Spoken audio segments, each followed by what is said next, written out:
Seuls ceux qui aiment Jésus-Christ proclament son nom.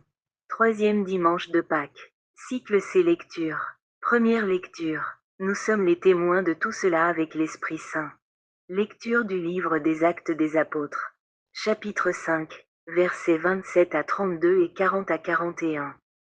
En ces jours-là, les apôtres comparaissaient devant le Conseil suprême. Le grand prêtre les interrogea. Nous vous avions formellement interdit d'enseigner au nom de celui-là. Et voilà que vous remplissez Jérusalem de votre enseignement. Vous voulez donc faire retomber sur nous le sang de cet homme. En réponse, Pierre et les apôtres déclarèrent: Il faut obéir à Dieu plutôt qu'aux hommes. Le Dieu de nos pères a ressuscité Jésus, que vous aviez exécuté en le suspendant au bois du supplice. C'est lui que Dieu, par sa main droite, a élevé, en faisant de lui le prince et le sauveur, pour accorder à Israël la conversion et le pardon des péchés. Quant à nous, nous sommes les témoins de tout cela, avec l'Esprit Saint, que Dieu a donné à ceux qui lui obéissent. Après avoir fait fouetter les apôtres, ils leur interdirent de parler au nom de Jésus, puis ils les relâchèrent. Quant à eux, quittant le Conseil suprême, ils repartaient tout joyeux d'avoir été jugés dignes de subir des humiliations pour le nom de Jésus. La parole de Dieu. Psaume responsorial. Psaume 29. Je t'exalte, Seigneur, tu m'as relevé. Quand j'ai crié vers toi, Seigneur, mon Dieu, tu m'as guéri. Seigneur, tu m'as fait remonter de l'abîme et revivre quand je descendais à la fosse. Je t'exalte, Seigneur, tu m'as relevé. Fêtez le Seigneur, vous, ses fidèles, rendez grâce en rappelant son nom très saint. Sa colère ne dure qu'un instant, sa bonté, toute la vie. Je t'exalte, Seigneur, tu m'as relevé. Avec le soir, viennent les larmes, mais au matin, les cris de joie. Tu as changé mon deuil en une danse, mes habits funèbres en parure de joie. Je t'exalte, Seigneur, tu m'as relevé. Que mon cœur ne se taise pas, qu'il soit en fête pour toi, et que sans fin, Seigneur, mon Dieu, je te rende grâce. Je t'exalte, Seigneur, tu m'as relevé. Deuxième lecture. Il est digne, l'agneau immolé, de recevoir puissance et richesse. Lecture de l'Apocalypse de Saint Jean. Lecture du livre de l'Apocalypse. Chapitre 5, versets 11 à 14. Moi, Jean, j'ai vu, et j'entendis la voix d'une multitude d'anges qui entouraient le trône, les vivants et les anciens. Ils étaient des myriades de myriades, par milliers de milliers. Ils disaient d'une voix forte: Il est digne, l'agneau immolé, de recevoir puissance et richesse, sagesse et force, honneur, gloire et louange. Toute créature dans le ciel et sur la terre, sous la terre et sur la mer. Et tous les êtres qui s'y trouvent, je les entendis proclamer, à celui qui siège sur le trône, et à l'agneau, la louange et l'honneur, la gloire et la souveraineté pour les siècles des siècles. Et les quatre vivants disaient: Amen. Et les anciens, se jetant devant le trône, se prosternèrent. La parole de Dieu. Acclamation de l'Évangile. Alléluia, Alléluia. Le Christ est ressuscité, le Créateur de l'univers, le Sauveur des hommes. Alléluia. Évangile. Jésus s'approche. Il prend le pain et le leur donne. Et de même pour le poisson. Lecture du Saint Évangile selon Saint Jean. Chapitre 21, versets 1 à 19. En ce temps-là, Jésus se manifesta encore aux disciples sur le bord de la mer de Tibériade, et voici comment. Il y avait là, ensemble, Simon-Pierre, avec Thomas, appelé Didyme, c'est-à-dire jumeau, Nathanaël. De Cana de Galilée, les fils de Zébédée, et deux autres de ses disciples. Simon-Pierre leur dit: Je m'en vais à la pêche. Ils lui répondent: Nous aussi, nous allons avec toi. Ils partirent et montèrent dans la barque. Or, cette nuit-là, ils ne prirent rien. Au lever du jour, Jésus se tenait sur le rivage, mais les disciples ne savaient pas que c'était lui. Jésus leur dit: Les enfants, auriez-vous quelque chose à manger? Ils lui répondirent: Non. Il leur dit: Jetez le filet à droite de la barque, et vous trouverez. Ils jetèrent donc le filet, et cette fois ils n'arrivaient pas à le tirer, tellement il y avait de poissons. Alors, Le disciple que Jésus aimait dit à Pierre: C'est le Seigneur.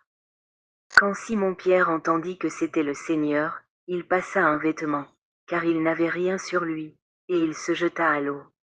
Les autres disciples arrivèrent en barque, traînant le filet plein de poissons. La terre n'était qu'à 100 de mètres. Une fois descendus à terre, ils aperçoivent, disposé là, un feu de braise avec du poisson posé dessus, et du pain. Jésus leur dit: Apportez donc de ces poissons que vous venez de prendre.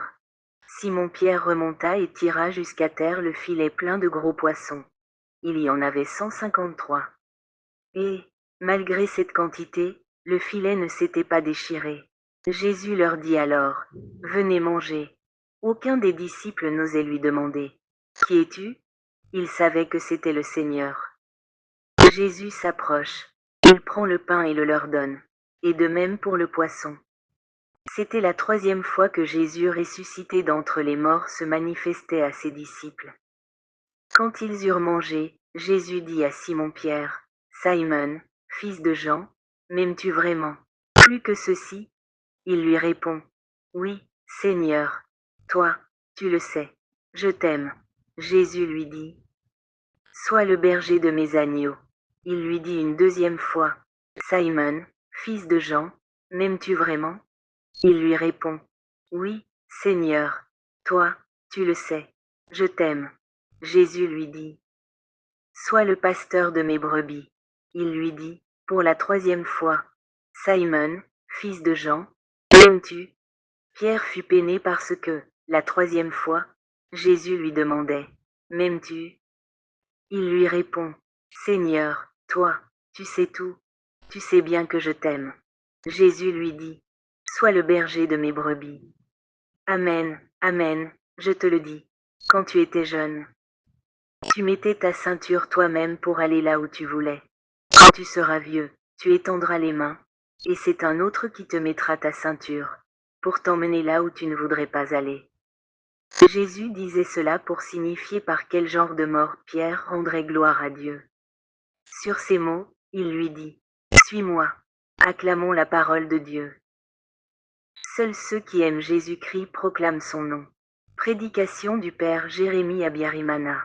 Chers frères et sœurs, en ce 3e dimanche de Pâques de l'année C, le Seigneur Jésus-Christ se présente à nous à travers sa parole vivante, pour nous appeler à servir avec son même amour, en paître ses brebis.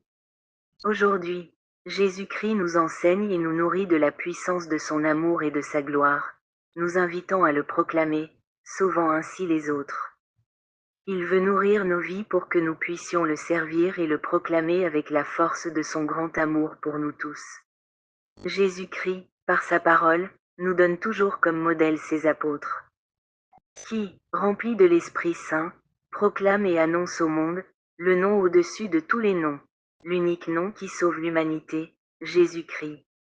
Dans la première lecture, les grands prêtres, les chefs juifs, ne voulaient plus entendre parler de ce nom, Jésus, qu'ils avaient tué.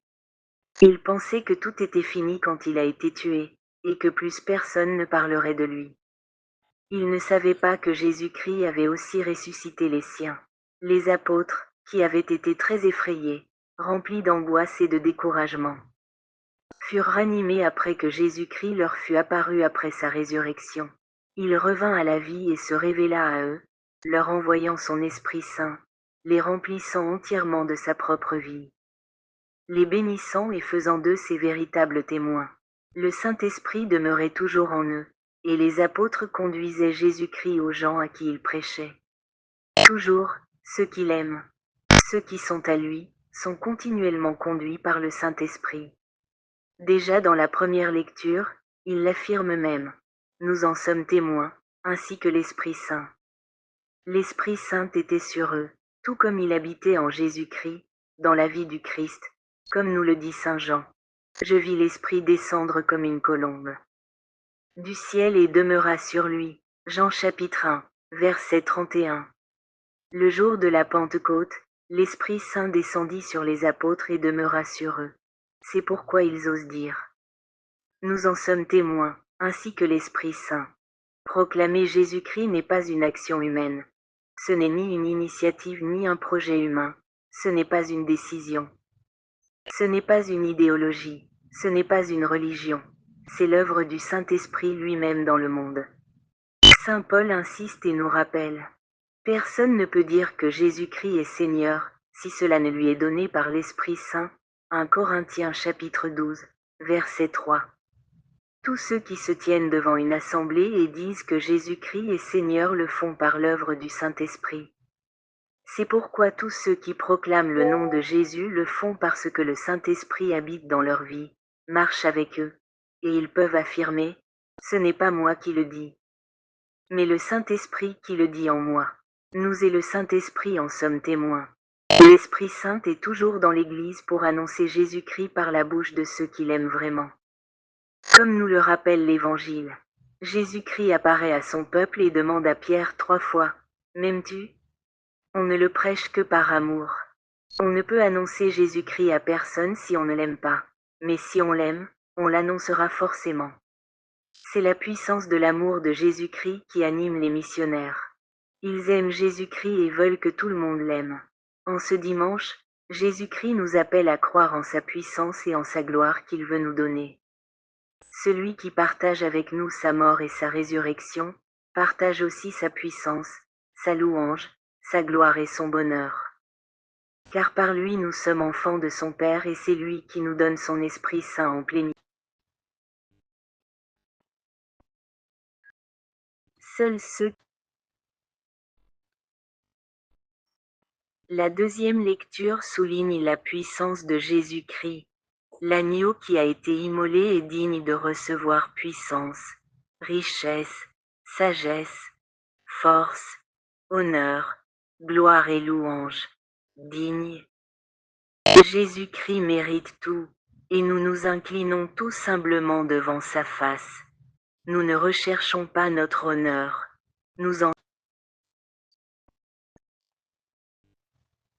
La deuxième lecture souligne la puissance de Jésus-Christ. L'agneau qui a été immolé est digne de recevoir puissance, richesse, sagesse, force, honneur, gloire et louange. Digne. Jésus-Christ mérite tout, et nous nous inclinons tous humblement devant sa face.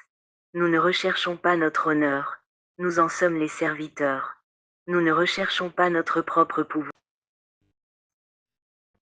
La deuxième lecture souligne la puissance de Jésus-Christ.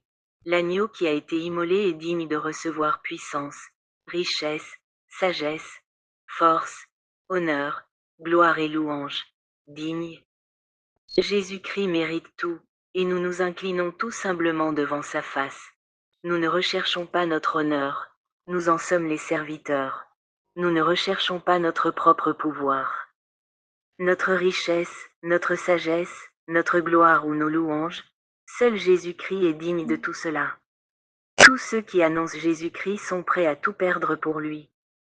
Comme les apôtres dans la première lecture, afin que Jésus-Christ soit aimé, honoré, loué, glorifié, afin que la puissance de Jésus-Christ puisse vaincre le monde des ténèbres, du péché et de la mort, afin que le monde entier soit sous sa puissance salvatrice et libératrice. Si nous servons Jésus-Christ, nous ne pouvons rien craindre, le pouvoir lui appartient. C'est lui le chef, nous rappelle aussi la première lecture, il est le Sauveur. Que l'Esprit Saint, par la prière de la Vierge Marie, nous accorde ce dimanche ce don de la foi en Jésus-Christ Tout-Puissant. Puissions-nous proclamer son nom sans crainte, avec courage et surtout avec son même grand amour. Viens, Esprit Saint, gloire à toi, Seigneur Jésus. Cœur immaculé de Marie, protégez-nous. Viens Saint-Esprit au nom du Seigneur Jésus. Jésus-Christ, mort et ressuscité, renforce la foi de son peuple persécuté. Homélie du Père Jérémie Abiyarimana. Chers frères et sœurs, nous célébrons le troisième dimanche de Pâques et Jésus-Christ apparaît à son peuple pour la troisième fois pour renforcer sa foi en lui. Jésus-Christ, mort et ressuscité, se rapproche toujours plus de nous, pour nous montrer qu'il est vivant, pour nous donner cette foi, Jésus-Christ est vivant. ceux qui l'ont vu ressusciter l'ont proclamé et ont été persécutés, comme nous l'avons entendu dans la première lecture, mais ils n'ont pas abandonné leur mission, ils ont continué à prêcher. Beaucoup d'entre eux furent tués en proclamant celui qui était ressuscité des morts. C'était la manière dont les ennemis du Christ voulaient montrer aux apôtres que, bien qu'ils proclamaient la victoire de Jésus-Christ sur la mort, ils étaient capables de les tuer. La lutte dans ce monde contre Jésus-Christ vise avant tout à provoquer la mort de son propre peuple. Nous vous tuerons si vous continuez à parler de Jésus-Christ, nous vous tuerons. C'est une menace constante contre les chrétiens, c'est pourquoi Jésus-Christ apparaît toujours pour renforcer la foi de ses disciples, car sans la foi, ils ne peuvent même pas parler de lui. Chaque fois que l'on parle de Jésus-Christ comme étant mort et ressuscité, chaque fois que l'on prêche à son sujet, il y a des persécutions. Le monde des ténèbres, qui a rejeté la lumière jusqu'à aujourd'hui, se lève pour tuer. Et tuer ne signifie pas seulement verser du sang, c'est aussi humilier, rabaisser et insulter les chrétiens, leur montrant que leur Jésus-Christ leur est nuisible. Si nous commençons à parler de Jésus-Christ, c'est ce que nous trouverons nécessairement, car c'est la résistance du monde des ténèbres, ce monde qui nous dit « tais-toi, ou nous te tuerons ». La première lecture est un exemple de ce qui arrive toujours aux chrétiens, c'est pourquoi Jésus-Christ surgit dans leur vie et s'approche d'eux, les accompagne, les réconforte, car jusqu'à la fin du monde, Jésus-Christ sera toujours prêché au milieu des épreuves et des persécutions, oui, jusqu'à la fin du monde. Cependant, cela ne doit pas nous effrayer, car Jésus-Christ a vaincu ce monde agressif, viol et mauvais, remplissant son peuple de bonté, le remplissant de joie, lui donnant la force, afin qu'il n'ait pas à craindre la mort. Jésus-Christ est mort et ressuscité, a gagné. Ainsi se termine la première lecture. Après avoir été flagellés, les disciples quittèrent le Sanhédrin heureux d'avoir mérité cet outrage pour le nom de Jésus. Jésus-Christ marche avec nous. Certes, le monde marche contre nous et ce monde est constitué de tous ceux qui ne veulent pas aimer Jésus-Christ. Nous pouvons parler de tout sauf de Jésus-Christ. Quand on se voit, s'il te plaît, ne parle pas de tes affaires. On parlera de sport, de musique, d'art, de cuisine, mais pas de Jésus-Christ, non. C'est la réalité, c'est ce qu'ils nous disent, Jésus les dérange. Mais nous, chrétiens, ne pouvons pas avoir peur, parler de lui est un engagement pour nous. Mais une amitié fondée contre Jésus-Christ ne devrait pas être notre amitié, non. Nous devons être comme les apôtres et nous ne pouvons pas être comme cela si nous n'aimons pas Jésus-Christ. Nous devons choisir, nous devons parler de Jésus-Christ si nous l'aimons vraiment. C'est un devoir, il est urgent de parler de lui. C'est la nouvelle de Pâques, Jésus-Christ est mort, Jésus-Christ est ressuscité. Il est le Seigneur, il est notre Sauveur. Que l'Esprit Saint descende sur nous tous par les prières de la Vierge Marie, afin que nous puissions proclamer avec joie Jésus-Christ, mort et ressuscité, notre vie, notre mort, notre gloire, notre résurrection, notre bonheur. Gloire à toi, Seigneur Jésus-Christ. Viens, Esprit Saint. Gloire à toi, Seigneur Jésus.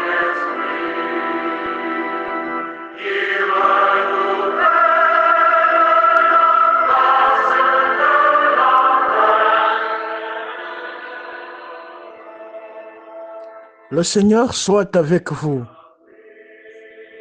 Que Dieu Tout-Puissant vous bénisse, le Père, le Fils et le Saint-Esprit.